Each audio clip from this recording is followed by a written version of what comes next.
slightly forward, not so subtly letting him know that she might be available. But with all that food, you don't have an ounce of fat on you.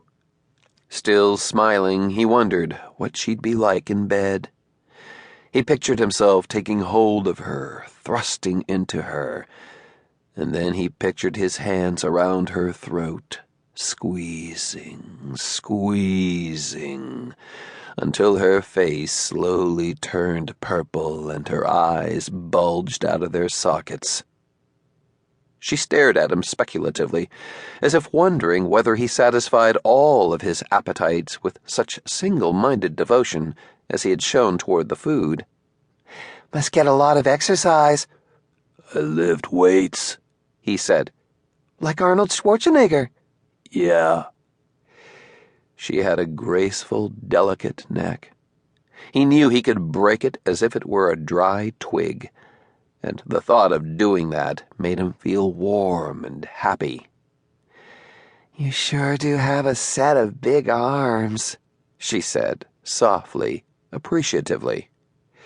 He was wearing a short-sleeved shirt, and she touched his bare forearm with one finger.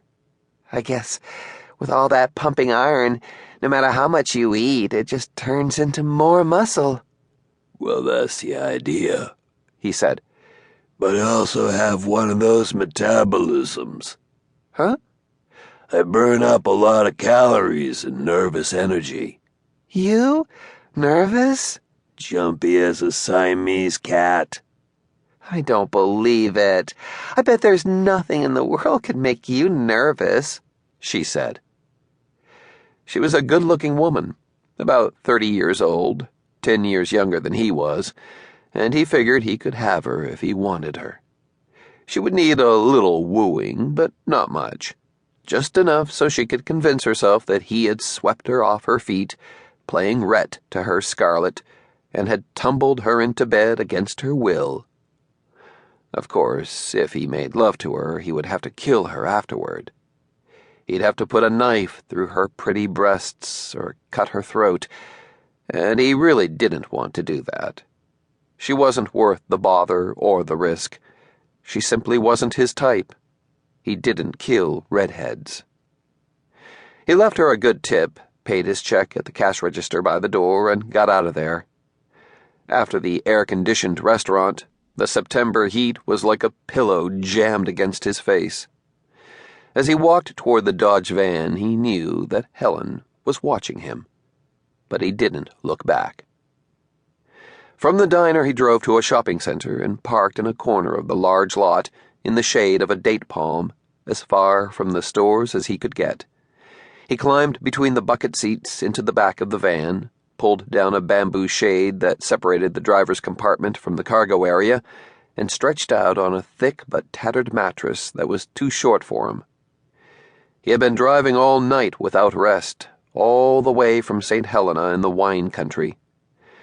Now, with a big breakfast in his belly, he was drowsy. 4 hours later, he woke from a bad dream.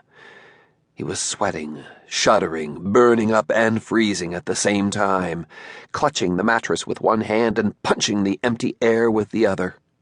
He was trying to scream, but his voice was stuck far down in his throat. He made a dry, gasping sound. At first, he didn't know where he was.